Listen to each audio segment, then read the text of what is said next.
ओम नमोस्तुते व्यास विशाल बुद्धे फुल्लारविन्दायतपत्र नेत्र येन त्वया भारत तैलपूर्णः प्रज्वालितो ज्ञानमयः प्रदीपः नारायणं नमस्कृत्य नरं चैव नरोत्तमं देवीं सरस्वतीं व्यासं ततो जयमुदीरयेत्।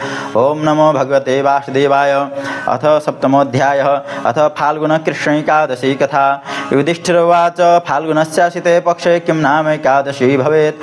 वासुदेवप्रसादेन कथयस्व ममाग्रतः। श्रीकृष्णोवाच कथयिष्यामि राजेन्द्र, कृष्णे या फाल्गुने भवेत् विजयति च सा प्रोक्ता कर्तॄणां जयदा सदा।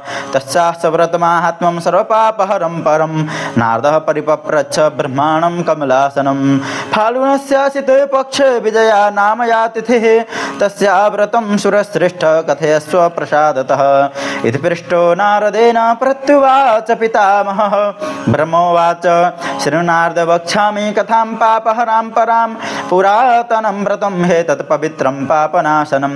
यन्न कस्यचिदाख्यातं मम एतद् विजयाप्रदं जयं ददाति विजया नृणां चैव न संशयः। यन्न कस्यचिदाख्यातं मम एतद् विजयाव्रतं जयं ददाति विजया नृणां चैव न संशयः। रामस्तपोवनं यातो वर्षाण्येव चतुर्दश नवशत् पञ्चवट्यां च शशीतश्च सलक्ष्मणः तत्रैव वसतस्तस्य राघवस्य महात्मनः। रावणेन हृता भार्या सीता नाम्नी तपस्विनी तेन दुःखेन रामोऽसौ मोहमभ्यागतस्तदा भ्रमञ्जटायुषं तत्र ददर्श विगतायुषं कबन्धनियतः पश्चात् भ्रमतोरण्यमध्यतः राज्ञे विज्ञापित तत्सर्वं सोऽपि मृत्युवशं गतः। सुग्रीवेण समं सख्यं रामस्य समजायत वानराणाम् अनेकानि रामार्थं संगतानि वै। ततो हनुमता दृष्टा श्रीलङ्कोद्याने तु जानकी रामसंज्ञापनं तस्यै दत्तं करमहत्कृतं। समेत्य रामेण पुनः सर्वं तत्र निवेदितम्। अथ श्रुत्वा रामचन्द्रो वाक्यं चैव हनुमतः सुग्रीवानुमतेनैव प्रस्थानं समरोचयत्। सगत्वा वानरैः सार्धं तीरं नदीपतेः दृष्ट्वाब्धिं दुष्टरं रामो विस्मितो भूत्कपिप्रियः प्रोत्फुल्ललोचनो भूत्वा लक्ष्मणं वाक्यमब्रवीत्। सौमित्रे केन पूर्णेन तीर्यते वरुणालयः अगाधसलिलैः पूर्णो न कृर्मिरैः समाकुलः उपायं नैव पश्यामि येनायं शिवतरो भवेत्। लक्ष्मण उवाच आदिदेवस्त्वमेवासि पुराणपुरुषोत्तमः बल्कदाल्भ्यो मुनिश्चात्र वर्तते द्वीपमध्यतः अस्मात् स्थानाद् योजनार्धमाश्रमस्तस्य राघव अनेन दृष्टा बहवो ब्रह्माणो रघुनन्दन। तं पृच्छ गत्वा राजेन्द्रपुराणं ऋषिपुङ्गवम् इति वाक्यं ततः श्रुत्वा लक्ष्मणस्यातिशोभनं जगाम राघवो द्रष्टुं बकदाल्भ्यं महामुनिं प्रणनाम मुनिं मूर्ध्ना रामो विष्णुमिवापरं। मुनिर्ज्ञात्वा ततो रामं पुराणपुरुषोत्तमम् उवाच स ऋषिस्तत्र कुतो राम त्ववागमः। राम उवाच त्वत्प्रसादादहो विप्र वरुणालयसन्निधिम् आगतत्र ससैन्योऽस्मि लङ्कां जेतुं सराक्षसां भवतश्चानुकूल्येन तीरत्यब्धिर्यथा मया तमुपायं वद मुने प्रसादं कुरु सुव्रत।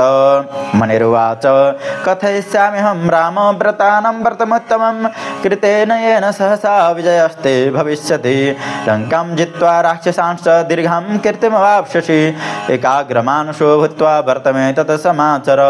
फाल्गुनस्यासिते पक्षे विजयैकादशी भवेत् तस्या व्रते कृते रामो विजयस्ते भविष्यति निस्संशयं समुद्रं च तरिष्यसि स वानरः विदिश्च श्रेतां रामव्रतस्यास्य फलप्रदः।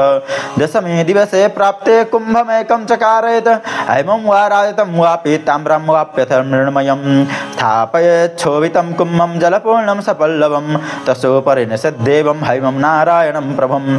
एकादशी दिने प्राप्ते प्रातः स्नानं समाचरेत् निश्चले स्थापिते कुम्भे गन्धमाल्यानुलेपिते दाढिमैर्नारिकेलश्च पूजयश्च विशेषतः सप्तधान्यान्यतस्तस्य यवान् उपरि विन्यसेत् गन्धैर्धूपैस्तथा दीपैर्नैवेद्यैर्विविधैरपि कुम्भाग्रे तद्दिने रामो नीयते भक्तिभावेन भावतः रात्रौ जागरणं चैव तस्याग्रे कारयेद् बुधः द्वादशे दिवसे प्राप्ते मार्तण्डस्योदये सति नीत्वा कुम्भं जलोद्देशे नद्यं प्रस्रवणे तथा तडागे स्थापयित्वा तु पूजयित्वा यथाविधि दद्यात् सदैव तं कुम्भं ब्राह्मणे वेदपारगे कुम्भेन सह राजेन्द्र महादानानि दापयेत् अनेन विधिना राम यूथवैः सह संगतः कुरुव्रतं प्रयत्नेन विजयस्ते भविष्यति इति श्रुत्वा वचो रामो यथोक्तमकरोत् व्रतं कृते व्रते स विजयी बभूव रघुनन्दनः अनेन विधिना राजन् ये कुर्वन्ति नरा व्रतम् इह लोके जयस्तेषां परलोके सदा जयः एतस्मात् कारणात् पुत्र कर्तव्यं विजया व्रतं पठनात् श्रवणात् तस्य वाजपेय फलं लभेत् एतस्मात् कारणात् पुत्र कर्तव्यं विजया व्रतं पठनात् श्रवणात् तस्य वाजपेय फलं लभेत् जय जयति श्री भविष्योत्तर पुराणे श्रीकृष्णार्जुन संवादे फाल्गुन कृष्ण एकादश्या विजय नाम्न्या महात्म्यं समाप्तं हरये नमः श्रीकृष्ण गोविंद हरे मुरारे हे नाथ नारायण वासुदेव अनंत वैकुंठ मुकुंद कृष्ण गोविंद दामोदर माधवेति कृष्णाय वासुदेवाय देवकी नंदनाय च नंद गोपकुमाराय गोविंदाय नमो नमः। ॐ ध्येयं सदा परिभवग्नमभीष्टदोहं तीर्थास्पदं शिवविरिञ्चिनुतं शरण्यं भृत्यारतिहं प्रणतपालभवाब्धिपोतं वन्दे महापुरुषते चरणारविन्दम् त्यक्त्वा सुदुस्त्यजसुरेप्सितराज्यलक्ष्मीं धर्मेष्ठार्यवचसा यदगादरण्यं मायामृगं दैतयेप्सितमन्वधावद् वन्दे महापुरुषते चरणारविन्दम्। अकारण करुणा करुणालय भक्तवांछा कल्पतरु सर्वेश्वर सर्वनियंता भगवान श्री हरि की परम अनुकंपा से इस समय हम फाल्गुन कृष्ण पक्ष की एकादशी का महात्म्य श्रवण करने जा रहे हैं। हम प्रत्येक एकादशी की कथा सुनते आ रहे हैं। इस समय में भी हम जो फाल्गुन शुक्ल कृष्ण पक्ष की एकादशी हैं जिनका नाम विजया है उनके विषय में श्रवण करेंगे। यह जो एकादशी है, एकादशी के दिन जो उपवास किया जाता है, हमने पहले बताया था उपवास यानी समीप में, वास यानी रहना। भगवान के निकट रहने को उपवास कहते हैं। तो कैसे रहा जाए? तो सात्विक जो फलाहार है अथवा अन्न का त्याग करके अपने इंद्रियों को अपने बस में रख करके ज्ञानेंद्रिय, कर्मेंद्रिय ये 10 हैं, 5-5 करके 10 हैं, और इनका जो नियंता है, जो चलाता है, उसका नाम है मन। एकादशवां क्या है? मन है। तो विशेष रूप से मन को भगवान में लगाना ही एकादशी का व्रत का फल है।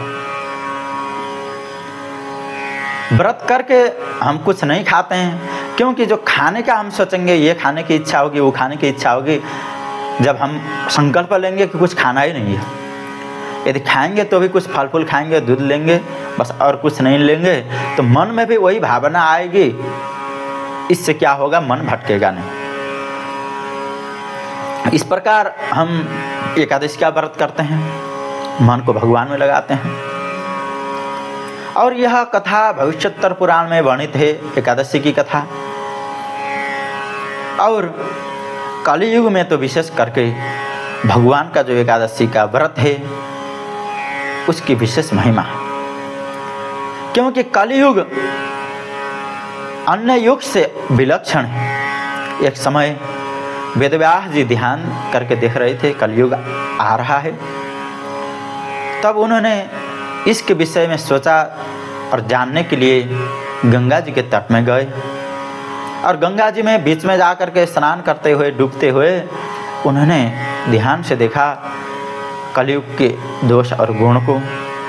और जैसे बाहर निकलने लगे तब ऋषि मुनि लोग भी वहाँ पर आए हुए थे। ऋषि तब वेदव्यास जी के मुंह से अचानक आया, कल ही धन्य, कलयुग तो बहुत धन्य है।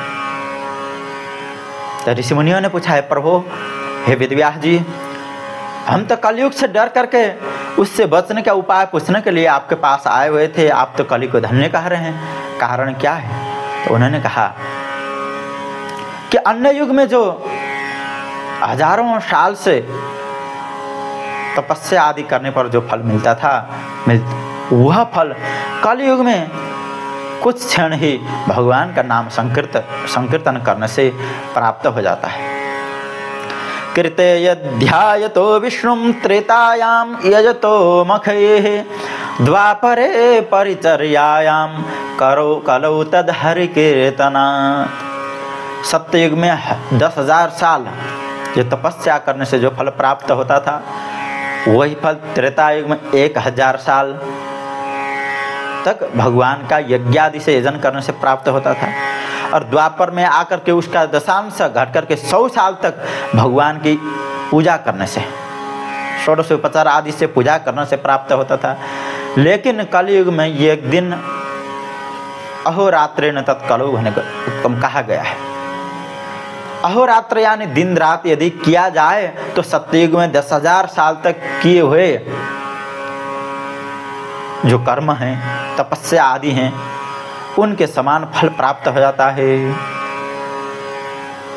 इसलिए भागवत महापुराण में वेदव्यास जी भी कहते हैं, वहाँ लिखते हैं, उस समय करभाजन जी के का प्रसंग आता है। करभाजन जी कहते हैं, कृतादिषु प्रजा राजन कला बिच्छन्ति संभवम कलौ खलु भविष्यन्ति नारायण परायणाः। परीक्षित जी से सुखदेव जी चर्चा कर रहे हैं। वैसे तो यह संवाद जो है नव योगेश्वर जो निवि हैं और निवि महाराज हैं, उनका संवाद है। तो करभाजन जी निवि से कह रहे हैं, हे राजन, जो सत्ययुग के जो ऋषि मुनि हैं, प्रजा हैं, वे कलयुग में जन्म लेने चाहते हैं और कलयुग में जन्म लेकर के भगवान श्री हरि नारायण की तपस्या की भक्ति करते हैं।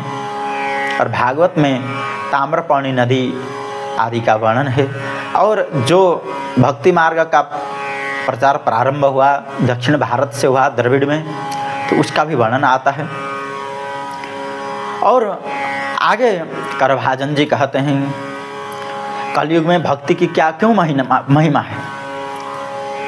कलौ भक्ति भक्त्या कृष्ण पुरस्थितः। भागवत महात्म्य में भी आता है कि कलयुग में भक्ति से भगवान सामने आ जाते हैं। तो भक्ति का जो स्वरूप है, श्रवण कीर्तन आदि हमने पहले भी वर्णन किया था, नवदा भक्ति है।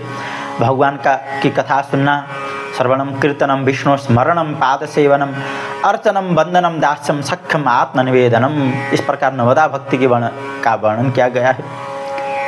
तो भक्ति के स्वरूप हैं। तो भगवान का जो नाम संकीर्तन है, कथा श्रवण है, यह भी भक्ति है, पूजन करना भी भक्ति है। तो इस प्रकार जो व्यक्ति एकाग्र चित्त होकर के भगवान की भक्ति में लग जाता है, अन्य सब कुछ छोड़ करके भगवान को ही एक आश्रय मान लेता है, उसके लिए जो है करभाजन जी कहते हैं, देवर्षि भूताप्त नृणाम पितॄणाम न किंकरो नायमृणी च राजन सर्वात्मना यह शरणं शरण्यं गतो मुकुंदम परिहृत्य कर्तम। जो संसारिक कामनाओं को छोड़कर सर्वात्म भाव से जो भगवान श्री हरि के चरण में चला जाता है, उसके लिए देव ऋण, ऋषि ऋण, पितृ ऋण तीनों नहीं लगते हैं। जब मनुष्य जन्म लेता है तब वह जन्म लेते ही 3 गुणों से युक्त हो जाता है, देव ऋण, ऋषि ऋण और पितृ ऋण। लेकिन भगवान की भक्ति करने वाला व्यक्ति इन तीनों ऋणों से भी मुक्त हो जाता है। तो भगवान उसका जो भी कार्य है, कर्तव्य है, वह पूरा कर देते हैं, उनके कुल को उद्धार कर देते हैं। उसका तो उद्धार करते ही हैं, साथ में उसके कुल का भी उद्धार कर देते हैं। तो आगे कहते हैं कि यदि भगवान का भक्त भक्ति तो करता है, भक्ति मार्ग में तो आ गया है, लेकिन यदि किसी कारणवश पूर्ण भक्ति पूर्ण न हो पाए तो क्या गति होगी उसकी, क्या होगा उसका।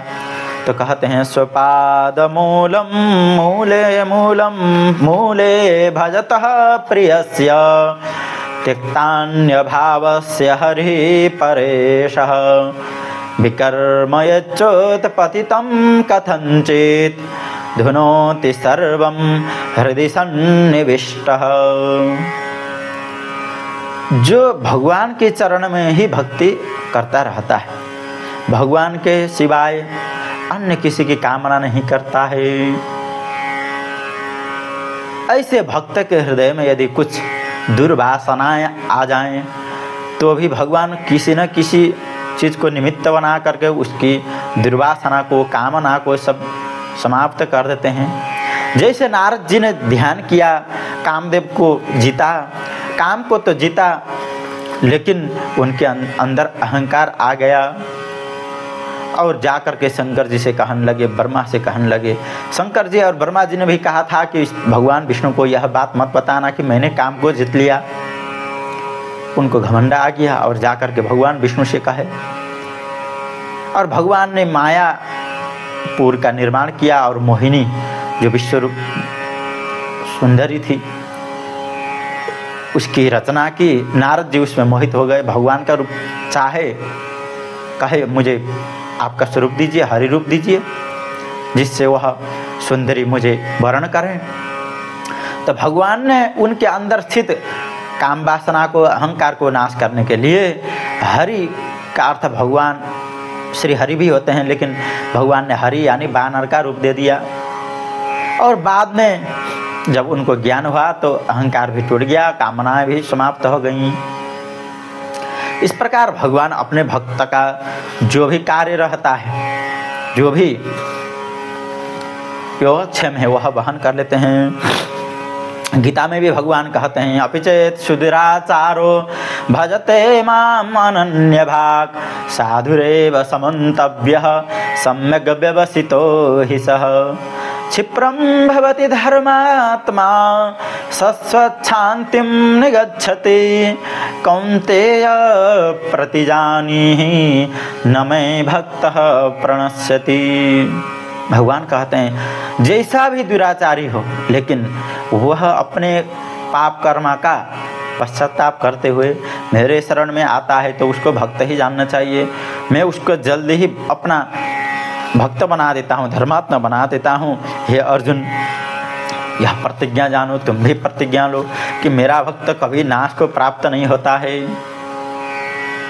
देखिए, पाप करने के बाद भगवान में के शरण में जाएंगे तो भगवान उसको क्षमा दे देते हैं, लेकिन जो व्यक्ति जानते हुए पाप करता है उसको कभी क्षमा नहीं देते हैं। न वेद बलमाश्रित्य पाप कर्म रतिर्भवेत् अज्ञानाच्च प्रमादाच्च कृतं दैहेत् न चेतरत्। अज्ञान से और प्रमाद से किया हुआ जो पाप होता है वह जितना कितना भी बड़ा क्यों न हो, वह भगवान उसको समाप्त कर देते हैं। लेकिन जो जानते हुए भगवान का आश्रय लेकर के भगवान के नाम के बल पर पाप कर्म करते हैं उसका कभी भगवान नाश नहीं करते हैं, वह वज्रलेप हो जाता है। इसलिए समय रहते ही ज्ञान धारण करते हुए उसका प्रायश्चित करना चाहिए, पश्चाताप करना चाहिए और उस मार्ग से हट जाना चाहिए।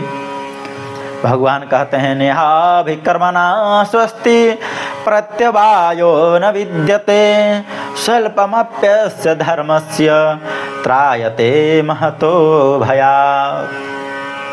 गीता में भगवान ने कहा जो व्यक्ति मेरे मार्ग में आता है उसका कभी नाश नहीं होता है, उसके बीज का, उसके संस्कार का कभी नाश नहीं होता है। और प्रत्यवायो न विद्यते, हम भगवान के मार्ग में तो गए, यदि वह मार्ग पूर्ण सिद्ध नहीं हुआ, बीच में ही भटक गए तो उसका फल भोग करके भी फिर उसी रास्ते में हम पहुंच जाएंगे, उसी स्थान में। स्वल्पमप्यस्य धर्मस्य त्रायतो महतो भयात्।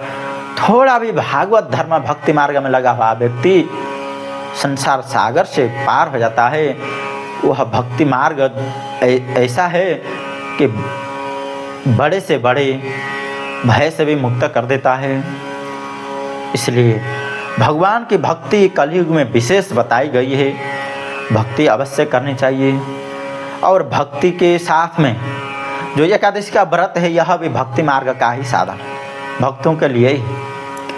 यह एकादशी कोई विशेष कामना से नहीं की जाती है। इसके लिए मुहूर्त देखना, अथवा यह मान लीजिए कि आप अशुद्ध अवस्था में हैं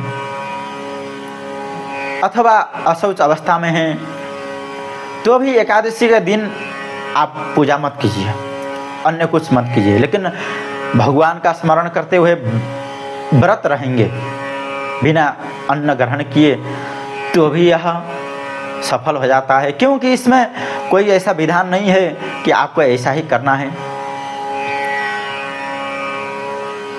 यह तो अंतःकरण की शुद्धि और भगवान के सानिध्य की प्राप्ति के लिए होता है।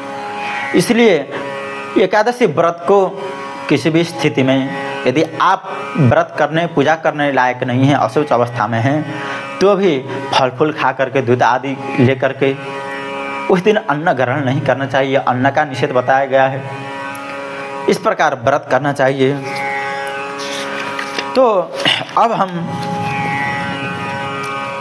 जो मुख्य कथा है उधर उसकी ओर आगे बढ़ें। तो यह जो कथा है, यह युधिष्ठिर और भगवान श्री कृष्ण के संवाद के रूप में वर्णन किया गया है। युधिष्ठिर जी ने पूछा कि हे प्रभु, फाल्गुन कृष्ण पक्ष की जो एकादशी है उसकी महिमा बताइए, उसका उस दिन कैसे पूजा की जाए, उसका विधान भी बताएं। भगवान श्री कृष्ण कहते हैं, श्री कृष्ण उवाच कथयिष्यामि राजेन्द्र कृष्णे या फाल्गुने भवेत् विजयेति च सा प्रोक्ता कर्तॄणां विजय प्रदा। हे राजेंद्र, फाल्गुन कृष्ण पक्ष की जो एकादशी है उनका नाम विजया है। जो व्यक्ति विजया एकादशी का व्रत करता है उसके अंतःकरण तो शुद्ध होते ही हैं, भक्ति भी प्राप्त होती है, साथ में उसको विजय की प्राप्ति भी हो जाती है। हम अभी कह रहे थे कि एकादशी व्रत किसी भी अवस्था में करनी चाहिए निष्काम भाव से। अब जैसे एकादशी विजया एकादशी है, आपको कुछ विजय प्राप्त करनी है, कहीं किसी कामना से किसी स्थान पर आपको विजय प्राप्त करने के लिए आपने यह व्रत प्रारंभ किया, तो उस समय यह कामना से व्रत नहीं करना चाहिए। क्योंकि जो कामना से की जाती है उसमें विधि पूर्वक पूजन आदि करके, कथा श्रवण करके किया जाता है। लेकिन व्रत जो एकादशी का व्रत है, भगवान की भक्ति के लिए, भगवान के प्रसन्नता के लिए निष्काम भाव से जब किया जाता है तो उसमें किसी चीज़ की आवश्यकता नहीं होती है। तो जो विजया एकादशी है, जो व्रत करते हैं उनको विजय भी प्रदान करती हैं। उसका जो महात्म्य है, यह महात्म्य नारद जी ने ब्रह्मा जी से पूछा था। नारद जी कहते हैं, उन्हें पूछा कि प्रभु, फाल्गुन कृष्ण पक्ष की जो विजया एकादशी है उसका महत्व आप बताइए। तब ब्रह्मा जी ने कहा, हे नारद, संपूर्ण पापों को हरण करने वाली जो फाल्गुन कृष्ण पक्ष की एकादशी है, यह अत्यंत पवित्र है, संपूर्ण पापों को नाश करने वाली है। मैंने किसी को बताया नहीं था, अब बताता हूँ, श्रवण करो। जयं ददाति विजया नृणां चैव न संशयः रामस्तपोवनं यातो वर्षाण्येव चतुर्दश। ब्रह्मा जी कहते हैं कि हे नारद, जो सबको विजय प्रदान करती है उन्हीं एकादशी का नाम विजया एकादशी है। भगवान श्री राम जी कैकेयी के कारण दशरथ जी से आज्ञा लेकर 14 साल तक वनवास में चले गए और उन्होंने 12 साल से अधिक समय चित्रकूट में व्यतीत किया। फिर वहाँ से आगे अत्रि, अनसुईया, सर्वभंग इत्यादि को दर्शन देते हुए भगवान दंडकारण्य में प्रवेश किए और वहाँ जा कर के पंचवटी में निवास किए लक्ष्मण जी के साथ। राम, सीता और लक्ष्मण जी तीनों पंचवटी में रहने लगे। इस प्रकार रहते हुए एक दिन क्या हुआ कि भगवान ने और उनकी 14,000 सेना जो थी उसको मार दिए। शूर्पणखा को विरूप कर दिए, उसके नाक काट दिए, लक्ष्मण जी ने काट दिया। इसके बाद बदला लेने के लिए रावण ने मारीच को भेजा। मारीच जो है स्वर्ण मृग का रूप धारण करके भगवान श्री राम को सीता जी से दूर किया और लक्ष्मण जी सीता जी की आज्ञा से राम जी को ढूंढने के लिए गए। यह सब भगवान जानते थे क्या लीला होने वाली। तो भगवान ने पहले ही लक्ष्मण जी को वन में लकड़ी ढूंढने जाने के लिए कहा था। कंदमूल फल लेने के लिए लक्ष्मण जी जैसे गए लकड़ी, कंदमूल फल आदि लेने के लिए, तो भगवान ने सीता जी को अग्नि को समर्पित किया और छाया रूप से जो मायामयी सीता थी वहाँ रही। भगवान को लीला करनी थी। और इधर रावण आया, सीता जी का हरण किया। राम जी ने आकर के देखा सीता जी नहीं है, ढूंढने लगे। इधर उधर ढूंढते ढूंढते जटायु को देखे जो मरणासन्न थे। जटायु जी से संवाद हुआ और उनका संस्कार किए। जटायु जी ने बता भी दिया कि रावण ने सीता जी का हरण किया है, लेकिन किधर गया, कहाँ ले जाके रखा, यह पता नहीं था। तो आगे बढ़ते गए भगवान। रास्ते में कबंध मिला, वह राम और लक्ष्मण को खाने के लिए आगे बढ़ रहा था।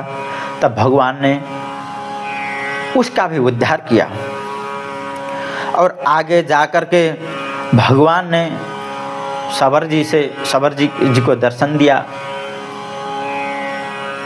पंपा सरोवर में गए, वहाँ से आगे बढ़ते बढ़ते हनुमान जी से भेंट हुआ और हनुमान जी ने सुग्रीव जी से मैत्री कराई, दोनों की मित्रता हुई। भगवान श्री राम ने सुग्रीव को राज्य दिलाने के लिए जो पाप कर्म में निरत था, सुग्रीव की पत्नी को भी अपने बस में रखा था, ऐसे बाली को भी मार दिया। और चातुर्मास से भगवान ने वहीं पर प्रवर्षण पर्वत पर किया और सुग्रीव को कहा करके सीता जी का अन्वेषण करने के लिए बानर को इकट्ठा किया। सारे बानर चारों दिशाओं में गए और भगवान श्री राम जी जानते थे कि रावण दक्षिण की ओर रहता है और उधर अच्छे लोगों को भेजना चाहिए। तब जाम्बवान, अंगद, हनुमान इत्यादि को दक्षिण दिशा की ओर भेज दिया और भगवान ने हनुमान जी को बुला करके अपनी अंगूठी प्रदान किए।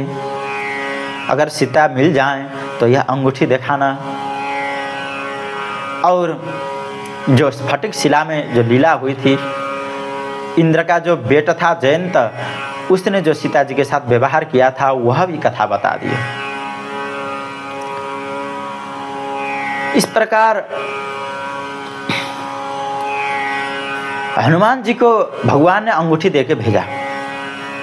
और जो यह जयंत की कथा है, यह सीता जी बाद में बता देंगे कि जयंत ने ऐसा किया था तो भगवान ने मेरी रक्षा की थी। तो इस प्रकार भगवान ने अनेक लीला करते हुए हनुमान जी को अपनी अंगूठी देकर के लंका की ओर भेजा और हनुमान जी जाकर के सीता जी का दर्शन किए। मार्ग में अनेक कर्म किए। हनुमान जी अंगद, जाम्बवान इत्यादि ने स्वयं प्रभा आदि से मिले, संपाति से मिले, समुद्र के किनारे जाकर बैठे और जाम्बवान जी ने हनुमान जी को उनकी शक्ति का जो वो भूले हुए थे उसका स्मरण कराया। तब हनुमान जी गए, सीता जी को से मिले और वहाँ से सीता जी से भी जो सिर में लगाने वाला मणि है उसको लेकर के आए और हनुमान जी ने सुग्रीव जी और श्री राम जी को निवेदन किया। इस प्रकार करने के बाद अथ श्रुत्वा रामचंद्रो वाक्यं चैव हनुमतः सुग्रीवानुमते नैव प्रस्थानं समरोचयत। श्री राम जी ने कहा, सीता जी लंका में हैं तो हमें अब प्रस्थान करना चाहिए, सब सेनाओं को एकत्र करो, अब चलें। तो सुग्रीव जी ने सबको आज्ञा दी, सब समुद्र के किनारे आ गए। वहाँ आकर के देखा कि समुद्र बहुत बड़ा है, उसको पार करना कठिन है। कुछ लोग तो पार कर सकते हैं, लेकिन इतना सेना जो ले आए हैं, वानरी सेना, उनको कैसे पार कराया जाए। तो इस प्रकार विचार करते हुए समुद्र को देख करके भगवान श्री राम जी ने लक्ष्मण जी से पूछा, सौमित्रे केन पूर्णेन तीर्यते वरुणालयः अगाध सलिलः पूर्णो न कृर्मिणः समाकुलः। इसको तैर के जाने लगे तो अनेक प्रकार के बड़े बड़े मछलियाँ, अन्य जंतु भी यहाँ विद्यमान हैं। इसलिए अब क्या किया जाए, कोई उपाय बताओ, समुद्र कैसे पार करें। तब लक्ष्मण जी ने कहा, आदिदेवस्तुमेवासि पुराण पुरुषोत्तमः बकदाल्भ्यो मुनिश्चात्र वर्तते द्वीप मध्यतः। हे प्रभु, आप तो पुराण पुरुषोत्तम हैं, आदिदेव हैं, साक्षात श्री हरि हैं। आप सब कुछ जानते हुए भी मुझे पूछ रहे हैं। तो यहाँ से कुछ निकट में द्वीप के बीच में एक बकदाल्भ नामक ऋषि रहते हैं। यदि हम लोग उनके समीप जाएं तो वही कुछ बता सकते हैं। आधा योजन में 2 कोस में उनका आश्रम है। वे चिरंजीव बहुत समय से जीवित हैं। उन्होंने बहुत से ब्रह्मा को का भी दर्शन किया है। यदि हम वहाँ जा कर के पूछेंगे तो वे अवश्य ही बताएंगे कुछ न कुछ उपाय। तब राम जी और लक्ष्मण जी दोनों वहाँ से चल दिए, ऋषि के समीप गए, उनको प्रणाम किया और पूछा। श्री राम जी ने पूछा, हे प्रभु, आप कृपा करके बताएं कि रावण के ऊपर कैसे विजय प्राप्त करें, और यह जो वरुणालय है, समुद्र है, इसको कैसे पार किया जाए। तब मुनि कहते हैं, हे राम, आप तो पुराण पुरुषोत्तम साक्षात परब्रह्म परमात्मा हैं। आपने मुझसे पूछा है, साधन पूछा है मनुष्य भाव में रह करके, तो भी मैं बताता हूँ, आपका विजय अवश्य ही होगा। मैं एक आपको व्रत बताता हूँ। इस समय व्रत भी आ रहा है। फाल्गुनस्यासिते पक्षे विजयेकादशी भवेत् तस्या व्रते कृते राम विजयस्ते भविष्यति। फाल्गुन कृष्ण पक्ष अभी चल रहा है, एकादशी आ रही है। यदि आप एकादशी का व्रत करेंगे, उस दिन पूजन करेंगे भगवान श्री हरि की, तो आपका विजय अवश्य ही होगा। और आप समुद्र को भी पार करेंगे, वानर भी कर पाएंगे, और सीता जी को ले आएंगे, रावण के ऊपर विजय प्राप्त करेंगे। तो मैं अब एकादशी की जो विधि है उसको बताता हूँ, श्रवण कीजिए। दशमी दिवसे प्राप्ते कुम्भमेकं चकारयत् हैमं वा राजतं वा पीताम्रं वाप्यथ मृण्मयम्। बकदाल्भ ऋषि कहते हैं कि दशमी के दिन एक घड़ा बनाना चाहिए।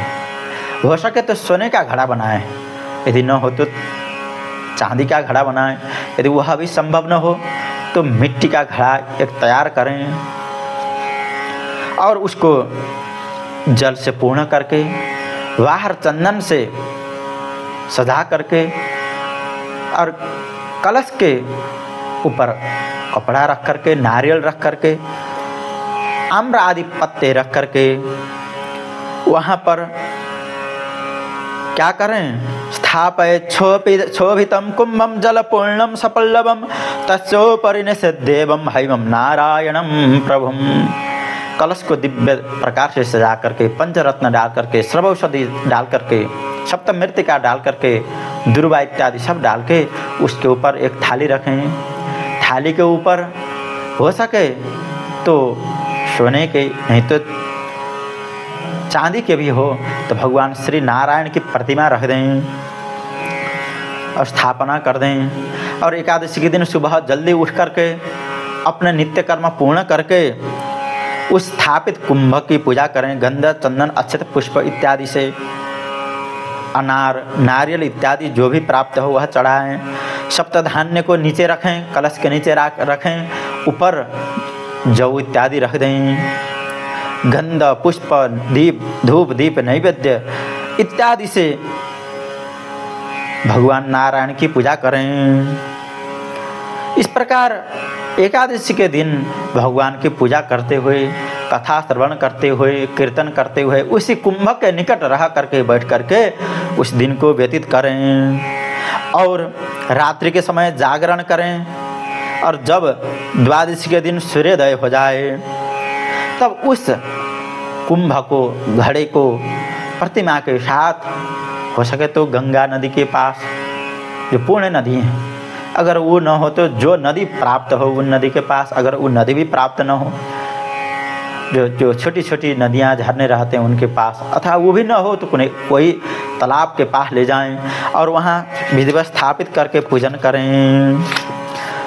इस प्रकार दद्यात् सदैव तं कुंभं ब्राह्मणे वेद पारगे कुंभेन सह राजेंद्र महादाना निदापयेत्। जल में ही उस कुंभ का पूजन करें और वहीं पर ब्राह्मण को भी दान कर दें। उसी कुंभ को, जो प्रतिमा थी उसी के साथ दान करें, और सामर्थ्य हो तो महादान भी करें। महादान में अनेक प्रकार की चीज़ आते हैं, स्वर्ण, भूमि, अन्न इत्यादि जो दान हैं यथाशक्ति जितना कर सकते हैं करें। इस प्रकार करने से किसी भी कार्य में विजय की प्राप्ति होती है। इस प्रकार बकदाल ऋषि ने भगवान श्री राम को बताया। भगवान श्री राम जी ने भी इसी प्रकार पूजन किया, और कृते व्रते स विजयी बभूव रघुनंदन। व्रत के प्रभाव से भगवान श्री राम ने लंका पर विजय प्राप्त किया, श्री सीता जी को पुनः प्राप्त करके धर्म की स्थापना की। इस प्रकार जो व्यक्ति विजया नामक एकादशी का व्रत करते हैं उनकी भी सभी कामनाएं पूर्ण हो जाती हैं, विजय को प्राप्त कर लेते हैं। और इस लोक में तो विजय होती ही है और परलोक को भी प्राप्त कर लेते हैं। यह लोक जय तेषां परलोके सदा जय, परलोक में भी उनकी जय जयकार हो जाती है।